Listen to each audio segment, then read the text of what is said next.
నేను చచ్చిపోయినా అనుకున్నాను. నేను 12 చెంపదెబ్బలు కొట్టారు, బ్లేడ్ పెట్టి కూడా కోసారన్న నన్ను 5గురు. ఇక్కడ బ్యాక్ సైడ్ ఇట్లా.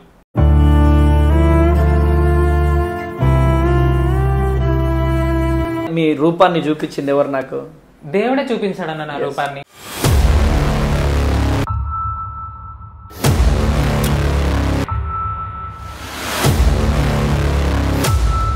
మీరు ట్రాన్స్ అని మీకు ఏ వయసులో తెలిసింది? నాకు సో ఈ టార్చర్స్ ఉండేది బాగా, చాలా టార్చర్ ఉండేది అన్న, భరించలేని టార్చర్ అనమాట.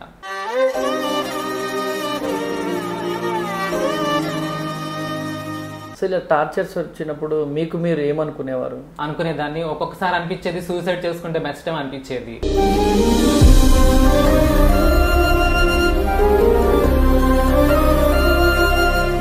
సో రోతకరమైన జీవించకపోతే మీ ట్రాన్స్ వాళ్ళు ఏమైనా అంటారా?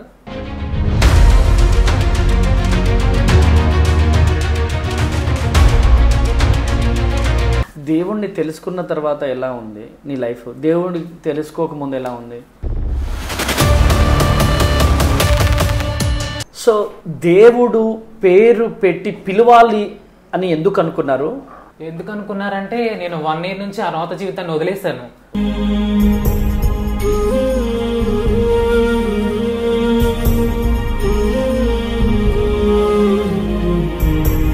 అందుకే నా ఇన్స్టా వీడియోలన్నీ డిలీట్ చేశాను, నా యూట్యూబ్ వీడియోలన్నీ డిలీట్ చేసేసాను అన్న. ఇప్పుడు నా అకౌంట్ ఖాళీగా ఉంది, ఎందుకంటే అవన్నీ రోత వీడియోలన్నీ నేను తీసేసాను అన్న. రోత వీడియోలన్నీ తీసేసాను. అది తీసి కూడా 1 week అవుతుంది అన్న. ఇప్పుడు ఏం వీడియోలు పెట్టాలనుకుంటున్నా? దేవుని వీడియోలు పెట్టాలనుకుంటున్నా.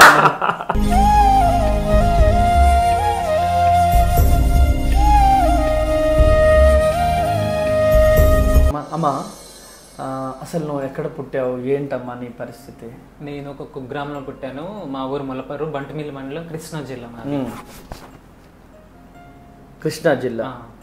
సో ఓకే, కృష్ణా జిల్లాలో మీరు ఎక్కడ చదువుకున్నారు మీరు?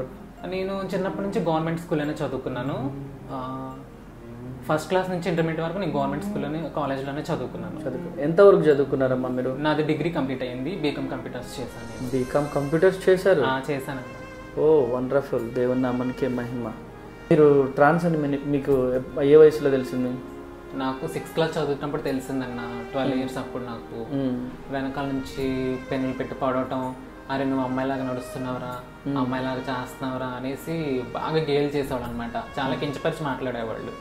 సో అట్లా నేను అవన్నీ భరించుకుంటూనే మనకి ఏసై ఉన్నాడు, దేవుడు తోడున్నాడు కదా, ఎందుకు ఇవన్నీ మనకి అవమానాలనే వస్తాయి, కష్టాలనే వస్తాయి, ఇవన్నీ అవి నా మాత్రమే, తర్వాత పోతేలని నేను ఓపిక్గా ఉన్నా. 10th క్లాస్కి వచ్చేసరికి ఇంకా ఎక్కువైపోయినాయి అనమాట. ఎందుకంటే నేను వయసులో బాగా పెరుగుతున్నాను, ఇంకా అమ్మాయి అలవాట్లు ఎక్కువైపోయినాయి, ఇంకా బాగా వాళ్ళు నన్ను టార్చర్ పెట్టడం స్టార్ట్ చేశారనమాట. అయితే నేను ఏం చేసేదాన్ని, స్కూల్కి వెళ్ళేదాన్ని కాదు. మా ఊరు దగ్గర గుడి ఉండేది, టెంపుల్ ఉండేది. ఆ టెంపుల్ దగ్గర చెట్టు ఉండేదన్న. ఆ చెట్టు మీద పైకి ఎక్కి బ్యాగు నేను పైన ఎక్కేసి అట్లా కూర్చుని ఉండేదాన్ని.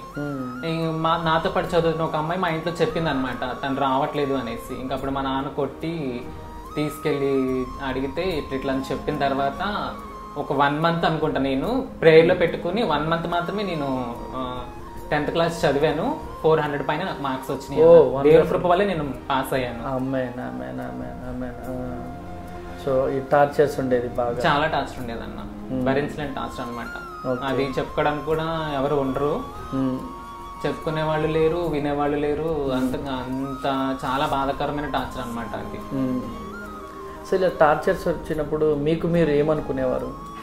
నాకు నేను ఏమనుకునేదాన్ని అంటే, ఇంకా మేము చిన్నప్పటి నుంచి దేవుళ్ళు ఉన్నాం కాబట్టి నేను అనుకునేదాన్ని, ఇంకా ఇవి తప్పదు నాకు అనుకునేదాన్ని. ఒక్కొక్కసారి అనిపించేది సూసైడ్ చేసుకుంటే బెస్ట్ టైం అనిపించేది, చనిపోవాలనిపించేది నాకు. ఎందుకంటే చాలా టార్చర్ పెట్టేవాళ్ళు. ఎందుకంటే వాళ్ళు చిన్న ఏజ్ అయినా కూడా నా మనసును చాలా గాయపరిచేవాళ్ళు అన్న, చాలా బాగా గాయపరిచేవాళ్ళు.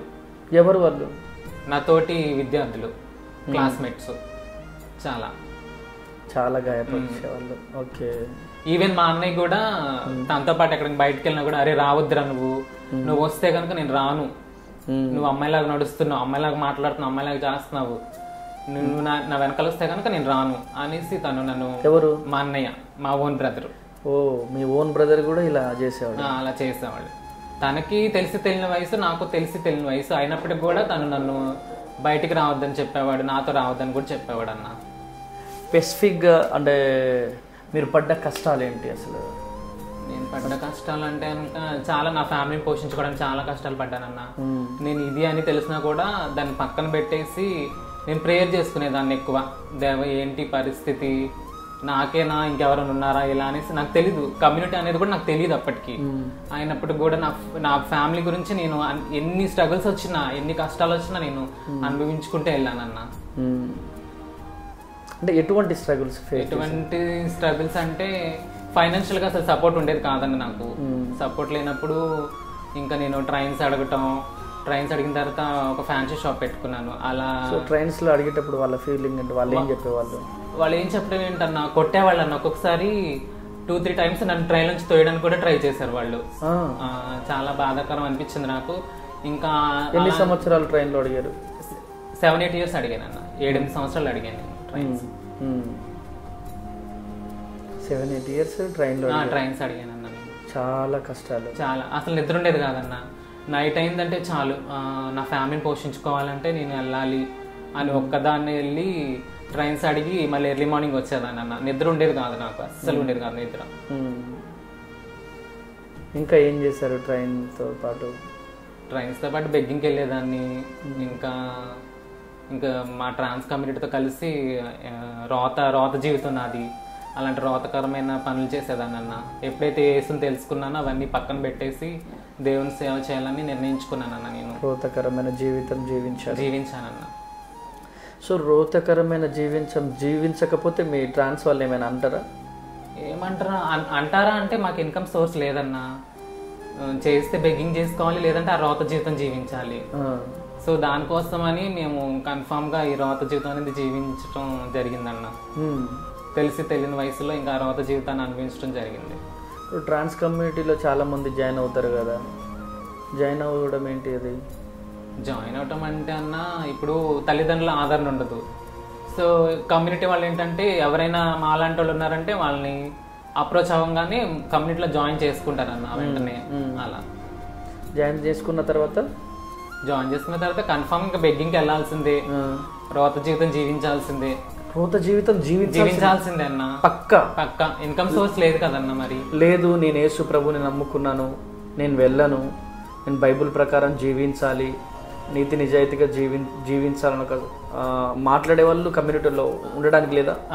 ఉండడానికి ఉందంటే ఇంకా మనం సపరేట్గా వచ్చేసి ఇంకా దేవుడి మీద భారం వేసుకుని జీవించాలి తప్ప కమ్యూనిటీలో ఉండి చేయాలంటే చాలా కష్టం అన్న. ఒప్పుకోరు అసలు ఒప్పుకోరు అన్న.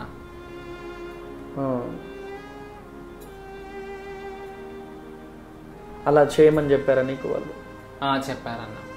అప్పుడు నీ ఫీలింగ్ ఏంటి? నా ఫీలింగ్ ఏంటంటే అన్న, ఏంటిది, నేను ఏదో అనుకున్నాను, ఏదో జరుగుతుంది, నా జీవితం ఎలా ఉండాల్సింది ఇలా అయిపోతుంది ఏంటని నాలో చాలా మనోవేదన. అది చెప్పలేనన్న మాటల్లో కూడా. అంత బాధపడేదాన్ని నేను. నేను ఏదో అనుకున్నాను, ఒక అమ్మాయిలాగా జీవితం అనుకున్నాను, ఇదేంటి ఇలా రోత జీవితం, ఇలా బెగ్గింగ్ చేసుకోవటం ఏంటి, చాలా బాధాకరంగా అనిపించేది అన్న. చాలా బాధాకరంగా అనిపించేది. అందుకనే అప్పుడప్పుడు సూసైడ్ చేసుకోవాలనుకున్నా. అప్పుడప్పుడు సూసైడ్ చేసుకోవాలనిపించేది అన్న నాకు. ఏంటి రోత జీవితం, ఏంటి పాడు జీవితం, బ్రతకడం కన్నా చచ్చిపోతే మేలు కదా అనిపించేది అన్న. మీరు యేసు ప్రభుని ఎప్పుడు తెలుసుకున్నారు? నేను యేసుప్రభుని చిన్నప్పటి నుంచి మా ఫ్యామిలీ కన్వర్టెడ్ అనమాట. తెలుసు యేసుప్రభు దేవుడు అని తెలుసు.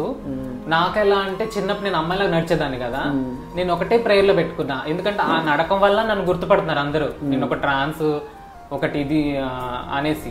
సో నేను ప్రేయర్లో పెట్టుకున్నాను బాగా, దేవా ఈ నడక నుంచి తీసేసి నాకు ఒక అబ్బాయి నడక ఇవి దేవా అంటే ఆటోమేటిక్ గా దేవుడు నాకు కార్యం చేశాడు అనమాట. నేను అప్పటి నుంచి అమ్మాయి నడక నడిచేదాన్ని కాదు, అబ్బాయిలానే నడిచేదాన్ని. చిన్నప్పుడు దేవుడు నా పట్ల చేసిన కార్యం అన్న అది. ఓ వండర్ఫుల్. దేవుణ్ణి తెలుసుకున్న తర్వాత ఎలా ఉంది నీ లైఫ్? దేవుడిని తెలుసుకోకముందు ఎలా ఉంది? దేవుని తెలుసుకున్నాక అంటే అన్న, ఏదైతే పాత తర్వాత జీవితం ఉందో దేవుని తెలుసుకోకముందు అప్పుడెలా పోషించబడ్డానో, దేవుని తెలుసుకున్న తర్వాత అంతకంటే గొప్పగా పోషించబడుతున్నాను అన్న నేను. అసలు నాకు తిండికి లోటు లేదు, దేనికి లోటు లేదన్న. రోత జీవితం కంటే దేవుని తెలుసుకున్న తర్వాత గొప్ప అద్భుతం నా పట్ల దేవుడు చేశాడన్న. నా జీవితం అయితే అసలు ఏ ఫైనాన్షియల్ గా కానీ మా ఫ్యామిలీ సపోర్ట్ కానీ, నా ఫ్రెండ్స్ సపోర్ట్ కానీ, బంధువుల సపోర్ట్ కానీ అందరి సపోర్ట్ వచ్చిందన్న. నేను దేవుళ్ళకి వచ్చిన తర్వాత, బిఫోర్ దేవుళ్ళకి రాకముందు అన్ని వేదనలు, బాధలు, కష్టాలు, సూటిపోటి మాటలు, వివక్షత, కామెంట్స్ భరించలేకపోయేదన్న. నన్ను ఒక్కొక్కసారి అయితే సూసైడ్ చేస్తాను అనిపించేదన్న. సో మీరు ప్రార్థన పూర్వకంగా ఇప్పుడు జీవిస్తున్నారు, ప్రార్థన పూర్వకంగా ఉన్నారు. అన్ని వదిలేసి సో మీ ప్రార్థన పూర్వకంగా ఉన్నారని నేను చెప్పగలుగుతాను. ఎందుకంటే మీరు ప్రార్థన పూర్వకంగా ఉన్నారు కాబట్టి మీ కన్నీళ్ళని దేవుడు చూశాడు. మీరు ప్రార్థన పూర్వకంగా ఉన్నాడు కాబట్టి దేవుడు మిమ్మల్ని పేరు పెట్టి పిలిచాడన్న. సో దేవుడు పేరు పెట్టి పిలవాలి అని ఎందుకు అనుకున్నారంటే నేను 1 year నుంచి ఆ రోత జీవితాన్ని వదిలేసి ఏ విధంగానైనా దేవుని సేవ చేయాలి అని ఒక సంకల్పంతో ప్రార్థన చేస్తా ఉన్నా. నేను ఏ ద్వారం దేవుడా నాకు సేవ చేయాలని అయితే ఉంది. ఏ ద్వారం ద్వారా, ఏ మార్గం ద్వారా నేను వెళ్ళాలి, ఏ విధంగా సేవ చేయాలని నేను 1 year నుంచి ప్రేయర్ చేసుకుంటానే ఉన్నానన్న.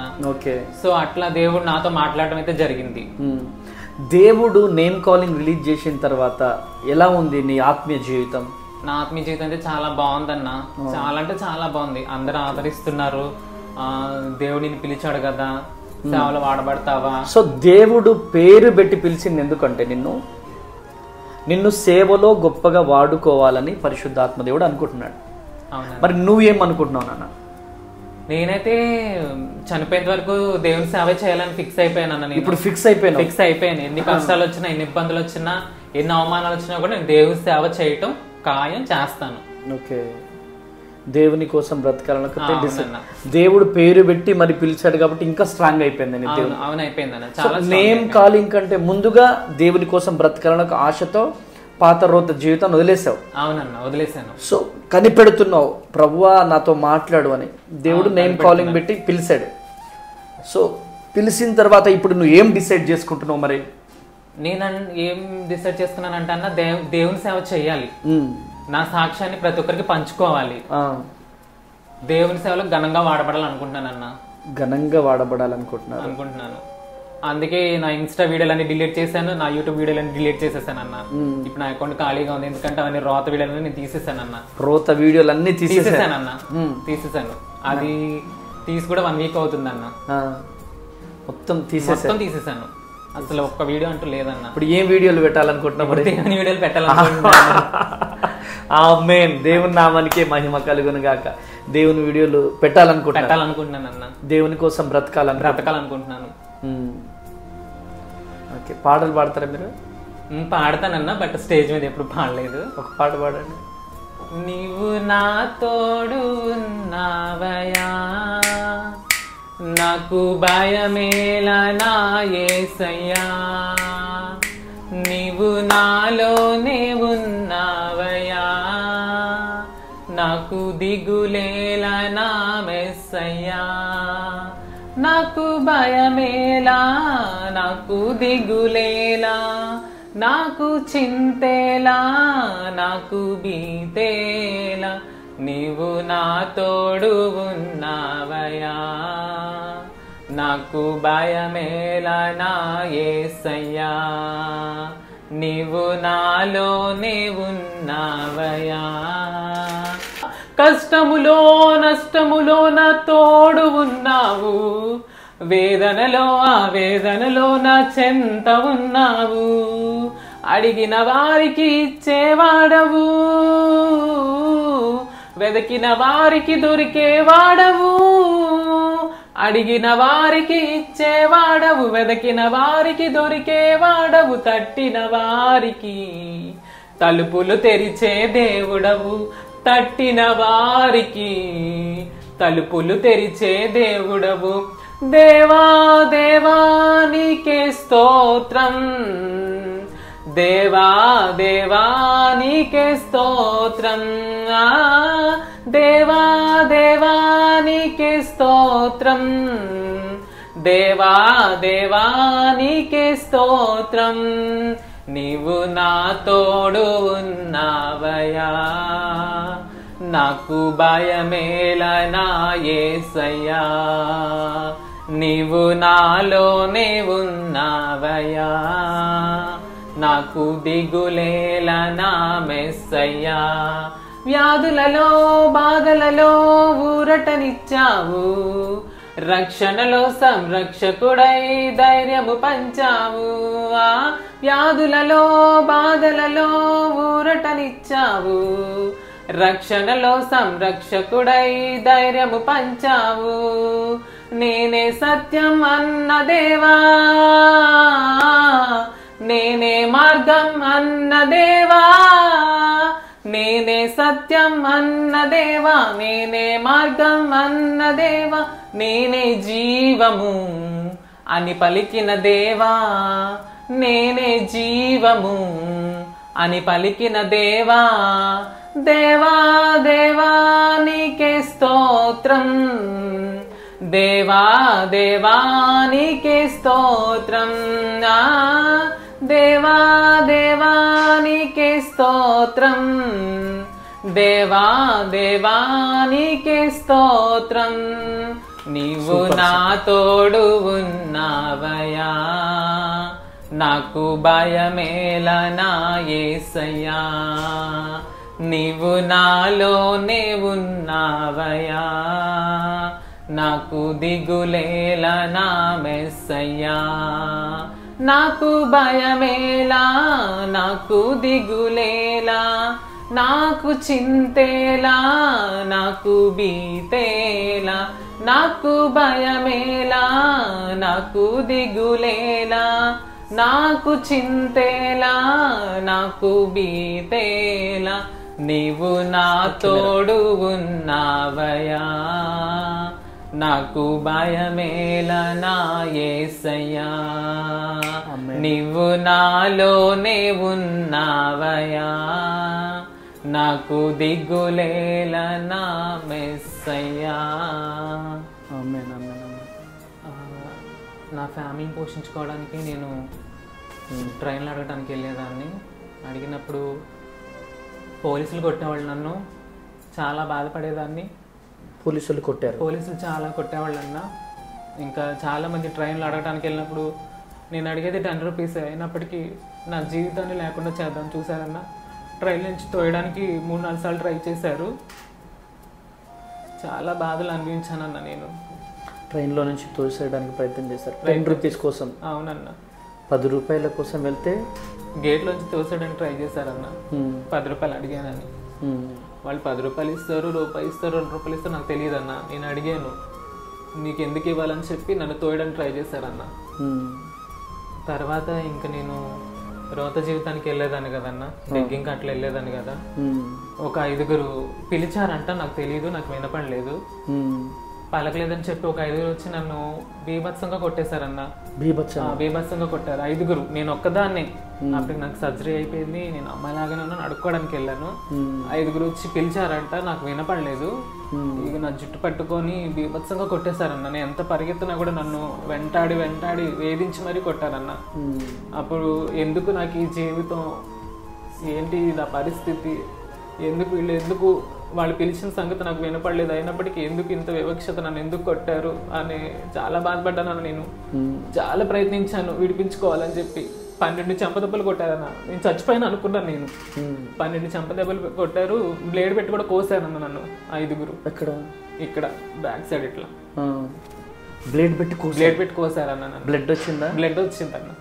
ఇంకా వెంటనే పక్కన ఒక ఆయన ఉంటే ఆయన హాస్పిటల్ తీసుకెళ్తే ఇది పోలీస్ కేసు అవిద్దమ్మా, మేము చూడడం అనేసి అన్నారన్న. ఇంకా నేను మెడికల్ షాప్కి వెళ్ళి అది స్టిక్కర్ ఉంటే కొనుక్కొని వేసుకున్నానన్న. బాగా హింసించారన్న నన్ను 5గురు. చిన్నప్పుడు అందరూ నువ్వు 0.5 రా, చక్కగా అడిగిరా, ఆడింగొడివిరా అన్నప్పుడు కూడా నాకు చాలా బాధ అనిపించేదన్న. నేను అసలు ఎవరి జోలికి వెళ్ళేదాన్ని కాదు, నా పని నేను చూసుకునేదాన్ని. స్కూల్కి వెళ్ళేదాన్ని, ఇంటికి వచ్చేదాన్ని. అవలైనా ఇలా పుట్టడం నీ తప్పు కాదు కదా? తప్పు నాది కాదన్న. స్కూల్కి వెళ్ళి వచ్చేదాన్ని, ఇంటికాడే ఉండేదాన్ని. నేను బయటకు కూడా వెళ్ళేదాన్ని కాదు. ఒకవేళ ఏదన్నా బయటికి మా అన్నయ్యతో వెళ్దామన్నా కూడా మా అన్నయ్య కూడా రిజెక్ట్ చేసేవాడు నన్ను. అరే నువ్వు వస్తే కనుక నేను రాను. అదేంటని అంటే, నువ్వు అమ్మాయిలాగా నడుస్తావురా, నేను రానురా నీతో అనేవాడు. నాకు చాలా బాధ అనిపించింది అన్న. అంటే తోడబుట్టిన అన్నే వద్దనేసరికి చాలా బాధ అనిపించింది. బయట వాళ్ళంటే వాళ్ళకి తెలీదు, అని నేను ఏదో సర్దుకుపోయేదాన్ని. ఇంట్లో వాళ్ళే నన్ను అంత వివక్షగా చూస్తామంటే నేనేం చేయలేకపోయేదాన్ని. ఇంకా నేను మానుకునేదాన్ని, ఇంట్లోనే ఉండేదాన్ని. అంత వివక్షత అనుభవించేదాన్ని అన్న నేను. ఓకే. స్కూల్లో నాతో పాటు చదివేవాళ్ళు వెనకాల నుంచి పెన్నులు పెట్టి పొడవటం, అసలు అని చదవనిచ్చేవాళ్ళు కాదన్న. అసలు ఎక్కడికి వెళ్ళినా కూడా వచ్చి నన్ను వేధించేవాళ్ళు. అరే నువ్వు 0.5 గడివురా, చక్కగా గడివురా, ఆడింగ్ గడివురా నువ్వు అనేసి చాలా గేలు చేసేవాళ్ళు అన్న.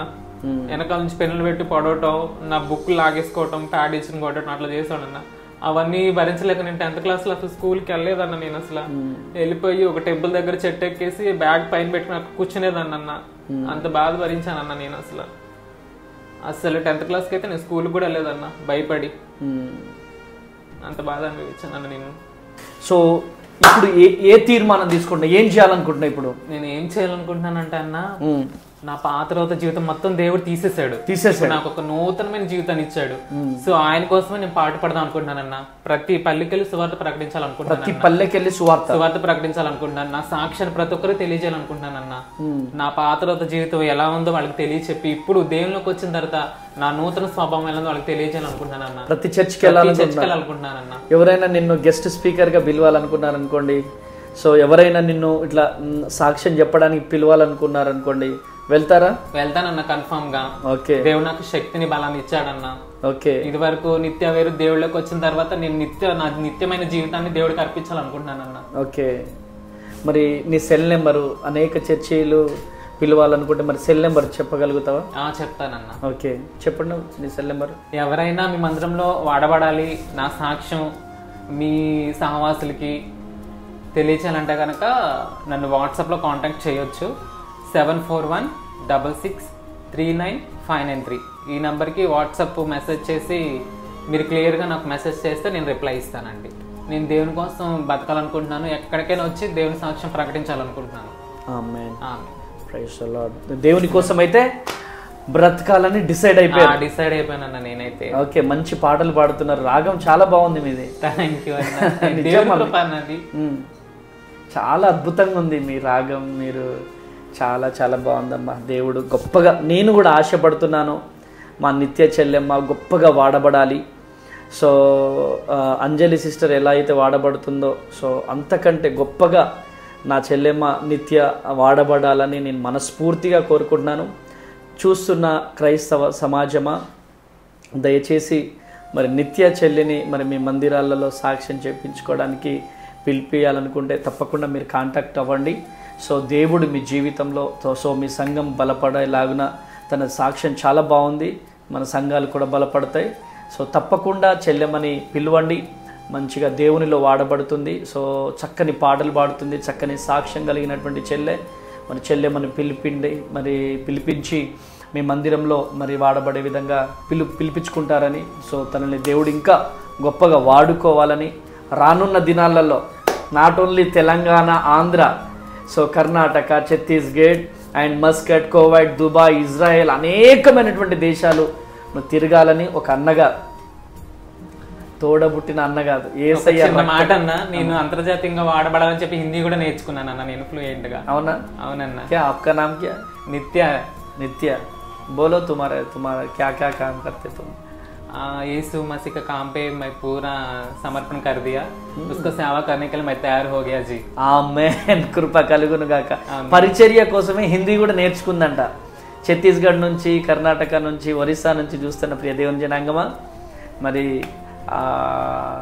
హిందీ కూడా నేర్చేసుకుంది పరిచర్య కోసం. ఇంకా అనేక భాషలు నేర్చుకోవాలి, దేవునిలో గొప్పగా వాడబడాలని మనస్ఫూర్తిగా నేను కోరుకుంటున్నాను. చెల్లెమ్మ ఇలానే బలముగా ప్రార్థనలో ఉండండి. సో దేవుని నామానికి మహిమ కలుగునుగాక. సో ఈ నేమ్ కాలింగ్ రిలీజ్ అయింది కదా? అవునన్నా. నాతో ఎప్పుడైనా మాట్లాడారా మీరు? లేదన్నా, అసలు మాట్లాడలేదు నేను. భద్రాద్రి కొత్తగూడెం వచ్చి నా ముందు ఇలా నిలబడ్డారా? అసలు లేదన్నా. మీ స్వరూపాన్ని, మీ రూపాన్ని చూపించింది ఎవరు? నాకు దేవుడే చూపించాడన్న నా రూపాన్ని. నా రూపాన్నే కాదు, నా పక్కకు వచ్చి నిలబెట్టాడు. నా పేరేంటో కూడా తెలియజేశాడన్న మీకు దేవుడు.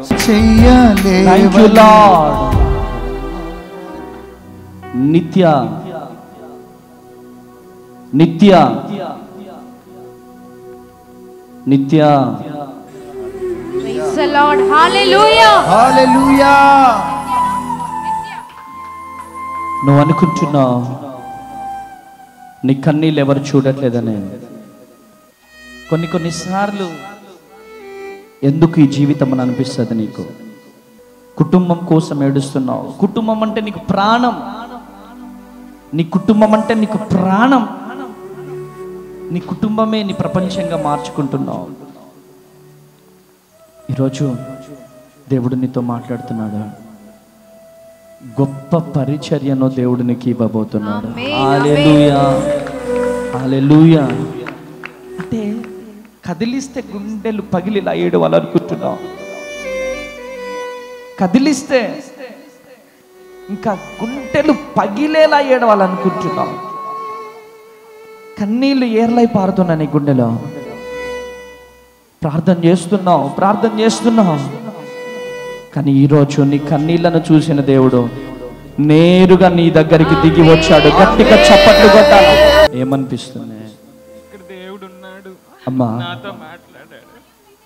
ఇక్కడ దేవుడు ఉన్నాడు. ఏ దేవుడు? యేసు ప్రభు ఉన్నాడంట. గట్టిగా చప్పట్లు కొట్టాల, గట్టిగా. ఎందుకు నీకు మీ కుటుంబం అంత ప్రేమ? తెలీదు. నా కుటుంబాన్ని విడిచి నేను వెళ్ళలేను ఎక్కడికి. నా కుటుంబం అంటే నాకు ప్రాణం. అందరూ దేవుడి సేవలో ఘనంగా వాడబడాలని నా కోరిక. ఆమేన్. కానీ అమ్మా, దేవుడు ఒక విషయం చెప్పమన్నాడమ్మా నీతో. నువ్వు దేవుని సేవ చేయాలంట. సేవ నువ్వు ఒక్కడుగు కనుక దేవుని కోసం వేస్తే దేవుడు నీ కోసం 100 అడుగులు వేయాలనుకుంటున్నాడు. హల్లెలూయా. మీరు ఒక్క అడుగు కనుక వేస్తే 1000 మంది ముందు కాదు, లక్షల మంది ప్రజల ముందు దేవుడు మిమ్మల్ని లేవనెత్తబోతున్నాడు. ఇది నేను చెబుతున్నటువంటి మాట కాదు, పరిశుద్ధాత్మ చెబుతున్నటువంటి మాట. ఈ మాటని కనుక ఇట్లా వదిలేకుండా ఇలా పట్టుకోగలిగితే ఈరోజు నీ చరిత్రను దేవుడు మార్చబోతున్నాడు. నేనైతే ఎక్స్పెక్ట్ చేయలేదు. ఎవరు నిత్యానిత్య అంటే నేనే కదా అని చూసుకుంటే అన్న పక్కనే ఉన్నారు. నేనైతే ప్రేయర్లో ఉన్నాను. సో అమ్మ తేజని విమర్శిస్తున్న వాళ్ళకి మీరేం చెప్తారు? మీకు అది దేవుల్ని అన్నని ఏ విధంగా దేవుడు వాడుకుంటున్నాడు అది రుచి చూస్తేనే మీకు తెలిసిద్ది. మీరు విమర్శించడం కాదు, రుచి చూసి తెలుసుకోండి ఫస్ట్, అప్పుడు మీరు విమర్శించండి. నేను ముందులో అలాగే అనుకున్నాను, ఏముంటుందిలే అనుకున్నాను. కానీ అన్నయ్య ద్వారా దేవుడు నాతో మాట్లాడుతూ అది ఆ నిజం అనేది నాకు బయటకు వచ్చింది, తెలిసింది. రుచి చూసి తెలుసుకోండి ఫస్ట్. నేను ఇక్కడ క్యాజువల్గా దేవుడు కాలింగ్ పిలిచిన తర్వాత ఒకసారి అన్నయ్యని చూద్దామని వచ్చాను. ఇక్కడికి భద్రాద్రి కొత్తగూడెం వచ్చాను. ఈ మొత్తం చూశాను. ఎంతో మంది అన్ని పోషిస్తూ ఉన్నాడు, ఎంతో భారం కలిగి చేస్తూ ఉన్నాడు సేవ. అన్న అందరూ అన్నకి సపోర్ట్ చేయాలనుకుంటున్నాను. నేను ఎవరు విమర్శించొద్దు. నేను మొత్తం చూశాను, ప్రాంగణం మొత్తం చూశాను. ఎక్కడ ఏ కొదువ లేదు. ప్రతి ఒక్కరిని అన్న ప్రేమతో చూసుకుంటున్నాడు. ఇక్కడ కేవలం ఇది దేవుని కృప, ఒక ప్రార్థన ద్వారా ఇదంతా జరుగుతుంది. ఎవ్వరి సపోర్ట్ అయితే లేదు ఇక్కడ. ఓకే, చాలా చాలా థ్యాంక్ యూ చెల్లెమ్మ. దేవుడు నిన్ను దీవించునుగాక, నీ కుటుంబాన్ని దీవించునుగాక. సో ఇంకా గొప్పగా వాడబడాలని మనస్ఫూర్తిగా కోరుకుంటున్నాను. చిన్న ప్రార్థన చేస్తాను. తండ్రి, నా నిత్య చెల్లిని గొప్పగా వాడుకోండి ప్రభు. అనేక ప్రాంతాల్లో గొప్పగా వాడుకోండి. నీ మహిమతో, నీ శక్తితో, నీ బలముతో నింపుతూ రమ్మని యేసు నామంలో ప్రార్థిస్తున్నాను తండ్రి. ఆమేన్. ఆమేన్, ఆమేన్, ఆమేన్. Praise lord. హైదరాబాద్, సికింద్రాబాద్ ప్రాంత ప్రజలకు గొప్ప శుభవార్త. అమ్మ తేజ మినిస్ట్రీస్ స్వస్థత, విడుదల, తైలాభిషేక ఆరాధన ప్రతి నెల మొదటి శనివారం ఉదయం 9 గంటల నుండి SPG Tamil church, Alpha hotel వెనుకల, railway station road, Secunderabad. Vijayawada పరిసర ప్రాంత ప్రజలకు గొప్ప శుభవార్త. అమ్మ తేజ మినిస్ట్రీస్ స్వస్థత, విడుదల, తైలాభిషేక ఆరాధన ప్రతి నెల 2వ మంగళవారం ఉదయం 9 గంటల నుండి జిమ్ఖానా గ్రౌండ్స్ ప్రక్కన కందుకూరి కళ్యాణ మండపం, భద్రాద్రి కొత్తగూడెం పరిసర ప్రాంత ప్రజలకు గొప్ప శుభవార్త. అమ్మ తేజ మినిస్ట్రీస్ స్వస్థత, విడుదల, తైలాభిషేక ఆరాధన ప్రతి నెల 2వ శనివారం ఉదయం 9 గంటల నుండి హేమచంద్రపురం, ఇల్లందు బైపాస్ రోడ్, భద్రాద్రి కొత్తగూడెం, అమలాపురం పరిసర ప్రాంత ప్రజలకు గొప్ప శుభవార్త. అమ్మ తేజ మినిస్ట్రీస్ స్వస్థత, విడుదల, తైలాభిషేక ఆరాధన ప్రతి నెల 4వ బుధవారం ఉదయం 9 గంటల నుండి కలెక్టరేట్ ఆఫీస్ ఎదురుగా డాక్టర్ బిఆర్ అంబేద్కర్ భవన్, అమలాపురం. అమ్మ తేజ మినిస్ట్రీస్ ఆదివారపు ఆరాధనలు. మొదటి ఆరాధన ఉదయం 9 గంటల నుండి హేమచంద్రపురం, భద్రాద్రి కొత్తగూడెం. 2వ ఆరాధన ఉదయం 9 గంటల నుండి పండితపురం, ఖమ్మం. వివరముల కొరకు సంప్రదించవలసిన మా ఫోన్ నెంబర్స్ 7286000072 మరియు 7286000071. మరొక ఫోన్ నెంబర్ 9346000100.